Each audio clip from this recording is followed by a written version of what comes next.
출애굽기 14장 1절에서 14절까지입니다. 한 절씩 교독하시고 14절 말씀 합독하도록 하겠습니다. 여호와께서 모세에게 말씀하여 이르시되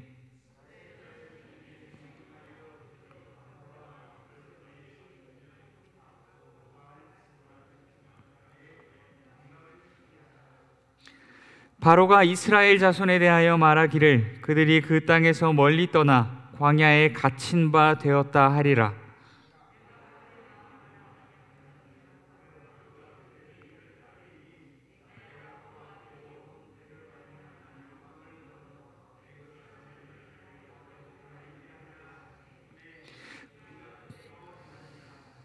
그 백성이 도망한 사실이 애굽 왕에게 알려짐에 바로와 그의 신하들이 그 백성에 대하여 마음이 변하여 이르되 우리가 어찌 이같이 하여 이스라엘을 우리를 섬김에서 놓아 보내었는가 하고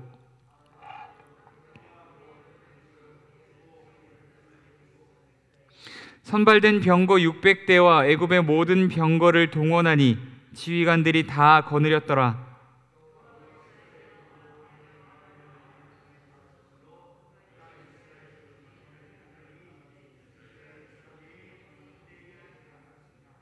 애굽 사람들과 바로의 말들, 병거들과 그 마병과 그 군대가 그들의 뒤를 따라 바알스본 맞은편 비하이롯 곁 해변 그들이 장막 친 데에 미치니라.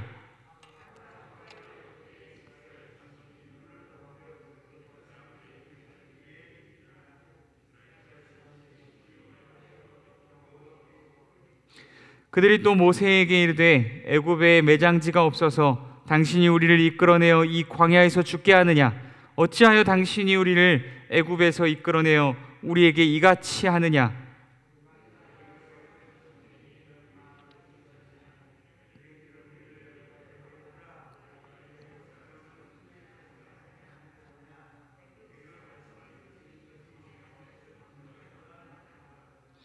모세가 백성에게 이르되 너희는 두려워하지 말고 가만히 서서 여호와께서 오늘 너희를 위하여 행하시는 구원을 보라.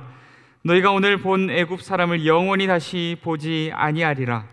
여호와께서 너희를 위하여 싸우시리니 너희는 가만히 있을지니라. 아멘. 잠시 기도하겠습니다. 사랑과 은혜가 많으신 하나님 아버지, 이 시간 주의 말씀 듣기를 원합니다. 성령 하나님께서 함께 하셔서 말씀하여 주옵소서. 종들이 주의 음성을 듣는 시간 되게 하여 주옵소서. 성령께서 우리의 마음을 조명하시고 감찰하시고 만져주실 때에 이 말씀이 우리의 마음판 깊이 새겨지고 이 말씀이 우리의 삶이 되는 은혜를 더하여 주시옵소서. 오늘도 이 말씀 붙들고서 세상 앞에 담대히 서게 하시고 또한 우리에게 주어진 말씀 붙들고 믿음의 싸움을 끝까지 싸워내는 우리의 삶이 될 수 있도록 도우시고 인도하여 주시옵소서. 함께 하시길 소원합니다. 거룩하신 예수님 이름으로 기도드립니다. 아멘. 오늘 말씀 너희는 가만히 있을지니라 라는 주제로 함께 나누고자 합니다. 제가 어제 여호와의 것이니라 라는 말씀으로 여러분과 함께 말씀을 나누었습니다. 여러분, 하나님께서 이스라엘 백성들을 구원하신 이유가 무엇이라고 했습니까?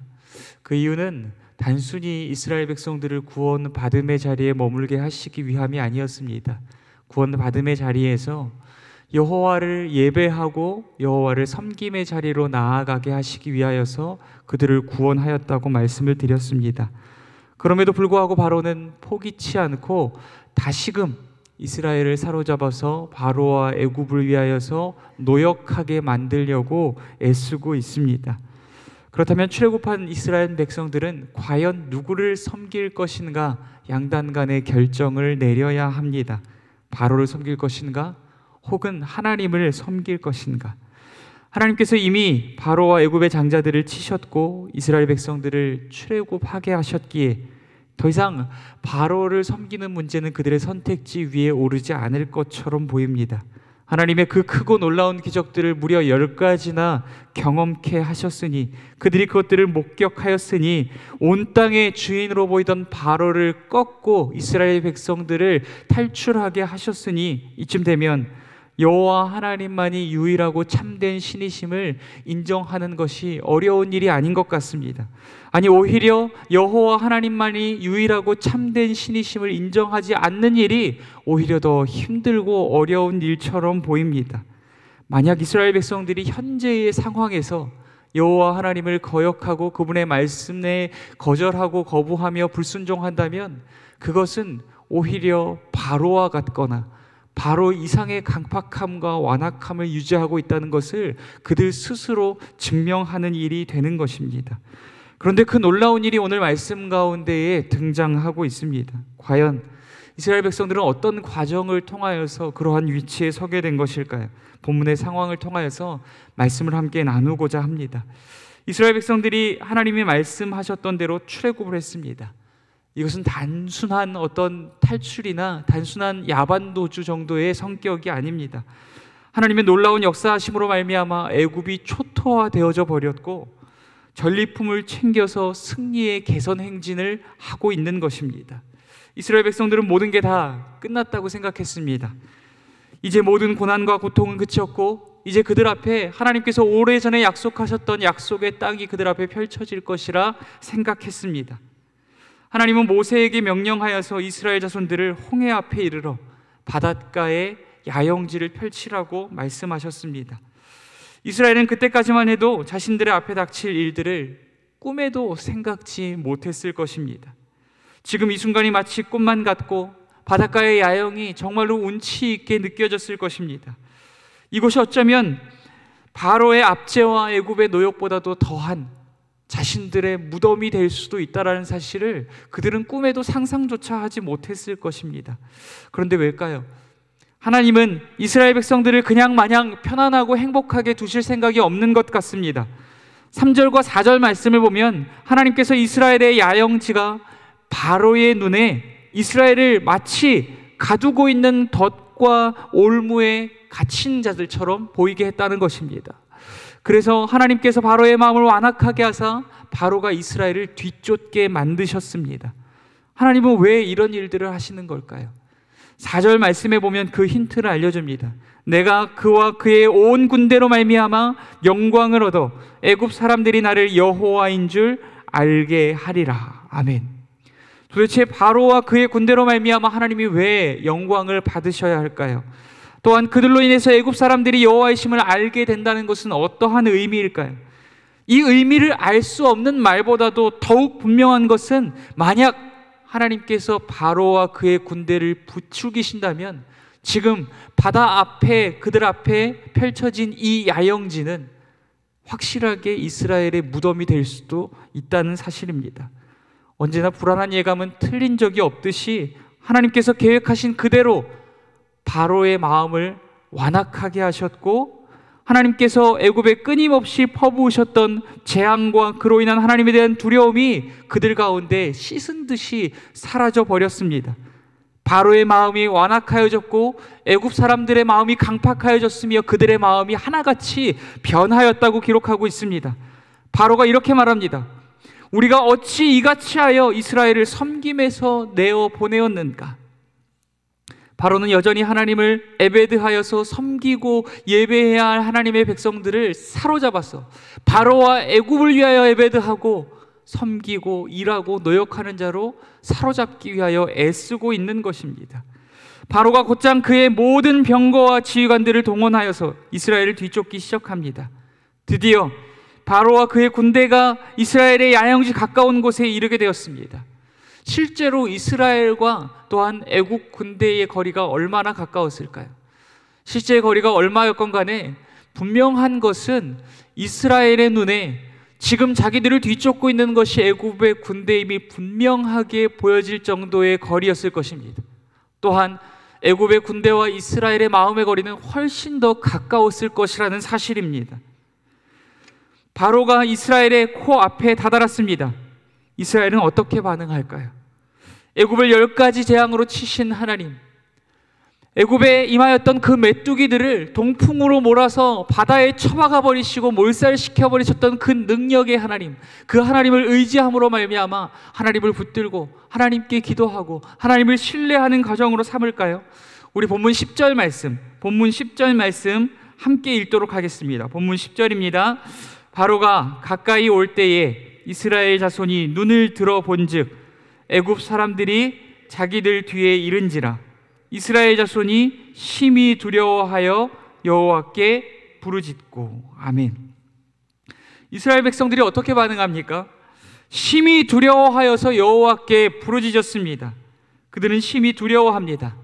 앞에는 바다가 있고 뒤에는 애국 군대가 뒤쫓고 있으니 당장이라도 그들을 덮쳐서 그들이 죽임을 당한다 할지라도 이상한 것이 없는 상황이기 때문입니다. 그야말로 오지도 가지도 못할 사면초가의 위기의 상황입니다. 그들은 이 고난과 위기의 상황 가운데 여호와께 부르짖었다고 기록하고 있습니다. 여러분, 이게 어떠한 의미일까요? 여호와께 부르짖었다는 것이 여호와를 붙들고 의지하며 기도했다라는 의미일까요? 아닙니다. 그러한 의미가 아닙니다. 이 부르짖음이라고 하는 단어는 짜크라고 하는 단어인데 출애굽기 3장 7절에서 이스라엘 백성들이 바로와 애굽의 학대와 압제하에서 울부짖음 가운데 억울함과 고통 가운데에 그들이 울부짖었던 그 울부짖음이 바로 이 울부짖음입니다. 하나님만 믿고 철석같이 믿고 여기까지 왔는데 하나님께서 도리어 자신들을 이 사면초가와 위기의 상황 가운데로 몰아넣으신 것이 바로 그들 가운데 바로와 애굽의 학대와 압제처럼 억울하고 고통스러운 일로 여겨졌다는 것입니다. 자신들을 고난과 고통의 상황으로 몰아가는 것은 바로나 애굽이나 하나님이나 마찬가지로 여겨지고 있다라는 의미의 울부짖음, 부르짖음이 바로 이 단어인 것입니다.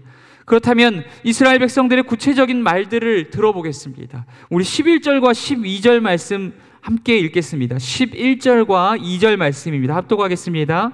그들이 또 모세에게 이르되 애굽에 매장지가 없어서 당신이 우리를 이끌어내어 이 광야에서 죽게 하느냐? 어찌하여 당신이 우리를 애굽에서 이끌어내어 우리에게 이같이 하느냐? 우리가 애굽에서 당신에게 이른 말이 이것이 아니냐? 이르기를 우리를 내버려두라.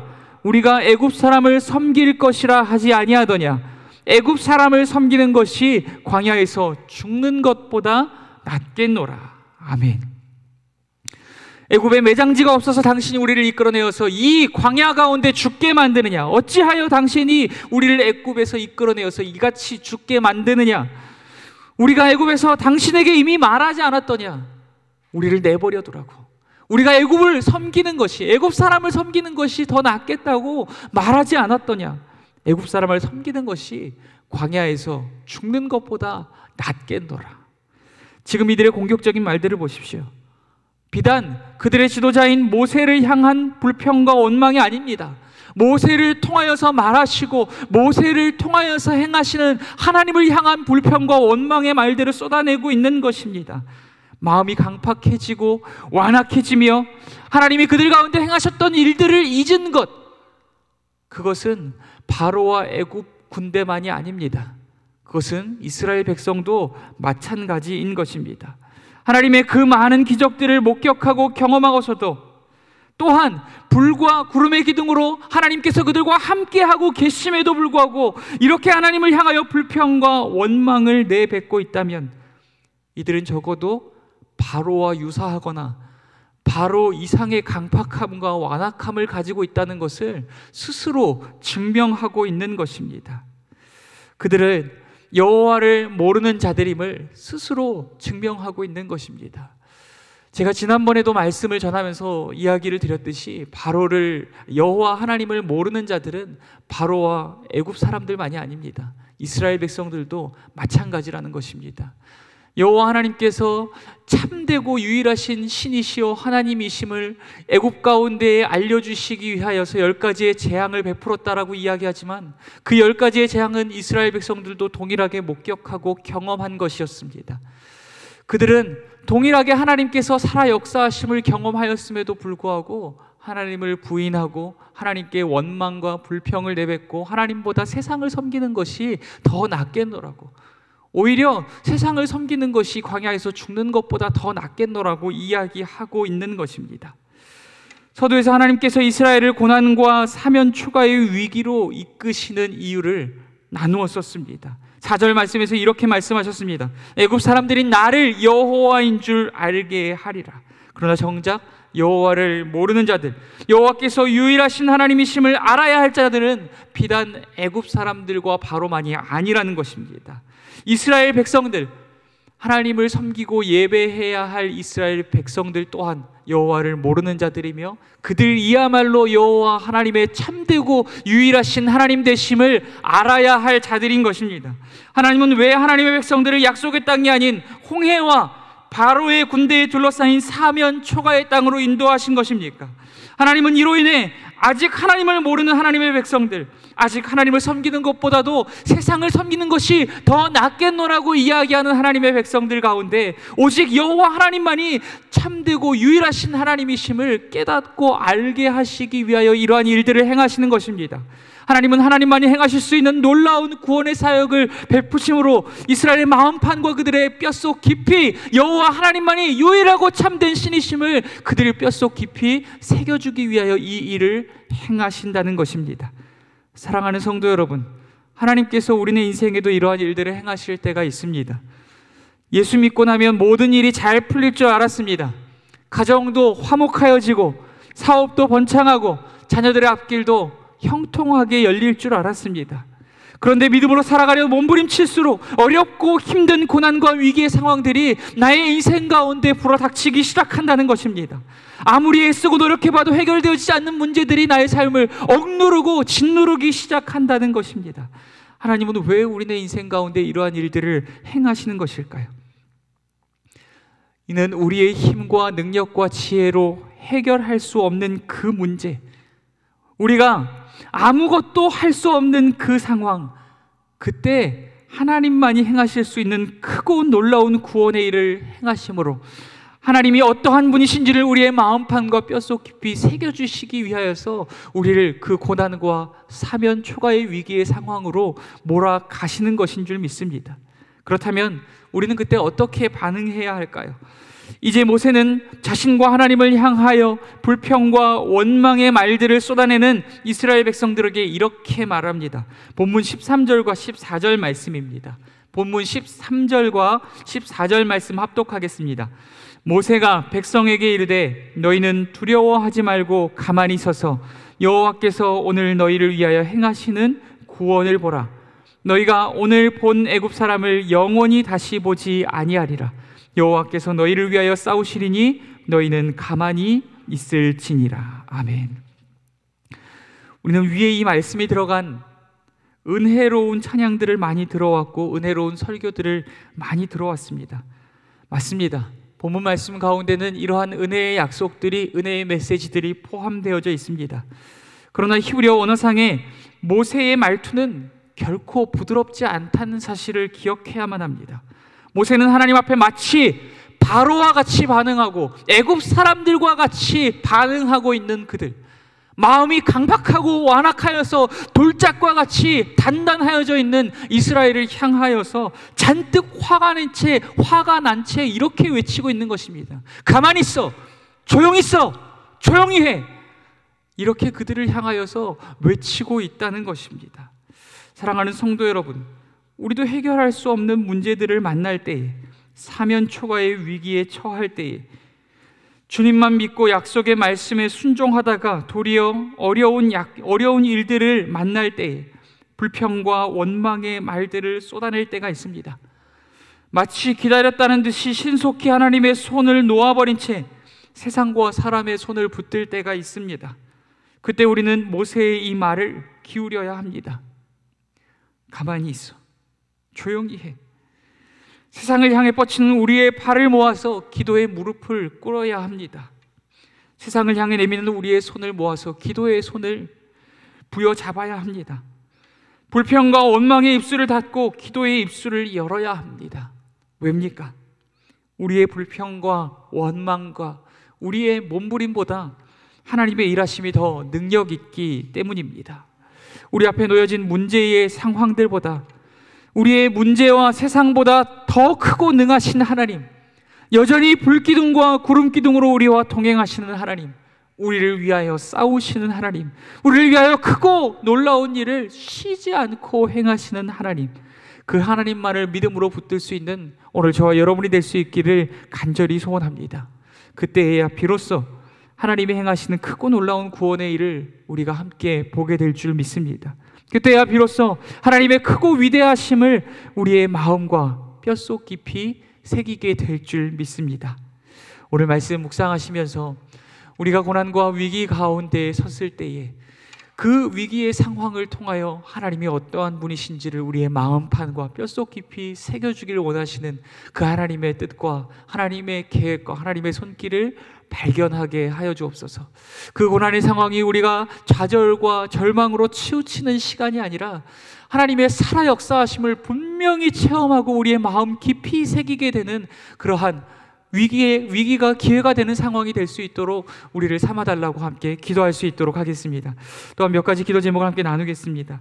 우리 이선민 형제 폐렴이 잡히지 않아서 힘든 상황 가운데 있다고 합니다. 폐렴이 치료가 잘 될 수 있도록, 온몸의 기능이 회복될 수 있도록 기도해 주시기를 부탁드립니다. 또한 구용수 집사님 암이 전이 되거나 재발되지 않도록 함께 기도 부탁드립니다. 또한 최영자 집사님 엊그제 심장 시술을 받으셨는데 혈관을 잘못 건드려서 출혈이 있었다고 합니다. 그 출혈의 부위를 잘 잡고 남은 치료의 과정들 잘 감당하실 수 있도록, 또한 완치되실 수 있도록 기도 부탁드립니다. 김창기 집사님도 부러진 뼈가 잘 붙고 남은 모든 타박상과 몸에 상하여진 부분들이 다 치유될 수 있도록 기도 부탁드립니다.